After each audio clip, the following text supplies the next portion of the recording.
Okay sir. Okay, వస్తాను మళ్ళీ మీ దగ్గరికి. రాఘవేంద్ర గారు, గుడ్ మార్నింగ్ సార్. సో ఏంటి ఇవాళ జగన్మోహన్ రెడ్డి గారు ఒక సమావేశం ఏర్పాటు చేస్తున్నారు, అత్యవసర సమావేశం. నేనేమో జగన్మోహన్ రెడ్డి గారికి సంబంధించినటువంటి బుల్లెట్ ప్రూఫ్ కారుని నల్లపడ పోలీసులు సీజ్ చేసి తీసుకెళ్లిపోయినటువంటి పరిస్థితి. ఓవరాల్గా చూస్తే జగన్మోహన్ రెడ్డి గారు కూడా ఆయన ట్వీట్లో ఒక రకంగా అంటే పరోక్షంగా అంగీకరించినట్టు నాకు తెలిసి సబ్జెక్టు ఈ విషయం తెలిసిన వెంటనే మా వాళ్ళని అలర్ట్ చేశాను కూడా అని చెప్పారు.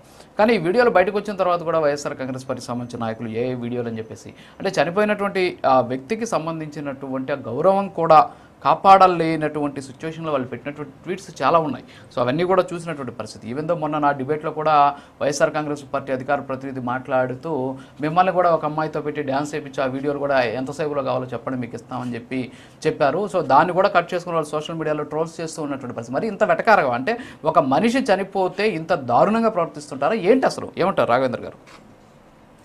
రాజు గారు, ముందుగా మీకు అదేవిధంగా ప్యానెల్లో ఉన్నటువంటి కీర్తన గారికి, ఇతర సభ్యులందరూ కూడా నమస్కారాలు. Good morning. ప్రైమ్ నైన్ వీక్షకులందరూ కూడా గుడ్ మార్నింగ్. ఈరోజు మనం ఆంధ్రప్రదేశ్ రాష్ట్రంలో చూస్తూ ఉంటే జగన్మోహన్ రెడ్డి అనే వ్యక్తి డైవర్షన్ పాలిటిక్స్, అతను సింపతి స్టార్ అని చెప్పేసి మరొకసారి అయితే చాలా క్లియర్గా అర్థమవుతా ఉంది. ఎందుకంటే ఆయనకి చాలా క్లియర్గా అర్థమైపోయింది ఏంటి, రాష్ట్రంలో ఇంకా ఆయన నావ మునిగిపోబోతా ఉంది, ఆయన హవా పూర్తిగా తగ్గిపోయింది, ఆయన రాష్ట్రంలో పూర్తిగా మర్చిపోయారు అనేది. ఎందుకంటే ప్రతిపక్ష హోదా కూడా పనికిరావు నువ్వు అని చెప్పేసి ప్రజలు ఇచ్చిన తీర్పుని ఏడాదిలోపే ఈయన పూర్తిగా మర్చిపోయినటువంటి పరిస్థితి. ఎందుకంటే ఈయన మాట్లాడుతూ ఉన్నాడు ఏంటి, ఈరోజు సమాజం మీద ఈయన కొత్తగా ప్రేమ వచ్చినట్లు, సమాజం మీద ఏదో అభిమానంతో ముందుకు వచ్చినట్టు ఆయన మాట్లాడినటువంటి మాటలు మనం చూస్తూ ఉంటే ఈ సమాజాన్ని ఉద్ధరించడానికి ఈయనేదో మళ్ళీ ఒక పుట్టుకొచ్చినట్టుగా మాట్లాడుతున్నటువంటి పరిస్థితి. మనం నిన్న చాలా క్లియర్గా మేము అడుగుతా ఉన్నాం, ఏదైతే జగన్మోహన్ రెడ్డి కారు AP40DH 2349 అనే కారు నిన్న మన పోలీసులు ఎవరైతే నల్లపాడు పోలీసులు గుంటూరు జిల్లాకు చెందిన వాళ్ళు దీనికి నోటీసులు ఇచ్చేసి దీన్ని సీజ్ చేసినటువంటి పరిస్థితుల్లో చాలా మందికి ఇక్కడ ఒక చిన్న ఇష్యూ ఏంటంటే, ఈ కారు యాక్చువల్లీ వైసీపీ పార్టీ పేరు మీద ఉంది, which is represented by Jaganmohan Reddy OSD. ఎవరైతే కృష్ణమోహన్ రెడ్డి ఉన్నాడో అతని పేరు మీద ఉంది. ఇక్కడ మనం గమనించాల్సిన విషయం ఏంటంటే, ఒక ప్రభుత్వ అధికారి why he's representing this car. Jaganmohan Reddy ఎందుకు వాడుతానంటే మద్యం కేసులో ఒక ప్రముఖ ఎవరైతే మనం విక్టిమ్గా ఈరోజు ఎవరైతే చూస్తున్నామో అతని పేరు మీద ఉన్నటువంటి ఈ కారు ఈరోజు సీజ్ చేసి తీసుకెళ్ళడం జరిగింది. దీని పక్షంలోనే ఈరోజు జగన్మోహన్ రెడ్డి అనే వ్యక్తికి ఒక భయం పట్టుకుంది. ఈరోజు నా కారు తీసుకెళ్లారు, దీని ద్వారా మళ్ళీ ఎన్ని ఇల్లీగల్ యాక్టివిటీస్ ఇవన్నీ కూడా బయటికి లాగుతారో, రేపు కూడా అతన్ని మళ్ళీ అరెస్ట్ చేసి దానికి సిద్ధపడింది ఈ ప్రభుత్వం అని చెప్పేసి ఆయనకైతే ఒక భయం పట్టుకుంది. ఈరోజు మనం చూస్తా ఉన్నాం ఏంటంటే, ఒక సామాన్యంగా మనం ఒక కారు వెళ్ళేటప్పుడు లేకపోతే మనం ఎక్కడైనా బండి మీద వెళ్ళేటప్పుడు ఒక చిన్న రాయి పడితేనే మనకి రోడ్డు మీద తెలుస్తుంది అదే టైర్ కింద పలానా పడింది అనేది. వీళ్ళకి కొంచెమైనా జగన్మోహన్ రెడ్డి అదే కారులో ఉన్నాడు, ఆ పార్టీకి సంబంధించినటువంటి ముఖ్యమైన వ్యక్తులందరూ కూడా అదే కారులో ఉంటే ఒక మనిషి ఆ కారు కింద పడితే అది కూడా తెలియలేదా? సరే, గుంటూరు నుంచి సత్తెనపల్లి వెళ్ళేంత వరకు ఇక్కడ ఈ ఇన్సిడెంట్ గురించి చిన్న డిస్కషన్ కూడా ఆ కారులో రాలేదా?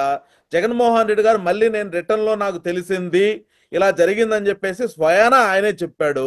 సత్తెనపల్లి నుంచి నువ్వు గుంటూరు మీదుగానే వెళ్తా ఉన్నావు కదా, ఇదే సింగయ్య గారు గుంటూరు హాస్పిటల్లో చనిపోయి ఉన్నారు కదా, నువ్వు ఏదైతే సంవత్సరం రోజుల క్రితం చనిపోయిన వ్యక్తి విగ్రహాన్ని ఆవిష్కరించడానికి నువ్వు వెళ్ళావో, ఆ రోజు నీ కారు కింద పడి నీ కాన్వాయ్ కింద పడి చనిపోయిన వ్యక్తిని రిటర్న్లో నీకు పరామర్శించే టైం దొరకలేదా? అంటే నీ పార్టీలో ఉండే వాళ్ళు మాట్లాడుతున్నారు, చాలా మంది మాట్లాడుతున్నారు, మా పార్టీకి సంబంధించిన వ్యక్తి చనిపోతే మీకెందుకు, మేము ఏదో చేసుకుంటాం కదా అని. ఇక్కడ పార్టీలు కాదండి, ఒక సామాన్యమైనటువంటి దళిత సామాజిక వర్గానికి చెందినటువంటి సింగయ్య గారు, ఇదే ఒక దళిత సామాజిక వర్గం గతంలో పాస్టర్ ప్రవీణ్ గారు జరిపితే రాద్ధాంతరం చేశారు, మతాల మధ్య గొడవలు రెచ్చగొట్టడానికి చేశారు. ఈరోజు జగన్మోహన్ రెడ్డి గారు ఎందుకు పోలేదు అని చెప్పేసి మేము అడుగుతా ఉన్నాం. ఈరోజు వాళ్ళ మీద ప్రేమో ఇంకోటో కాదు, వీళ్ళకి కావాల్సిందంతా ఏంటంటే డైవర్షన్ పాలిటిక్స్.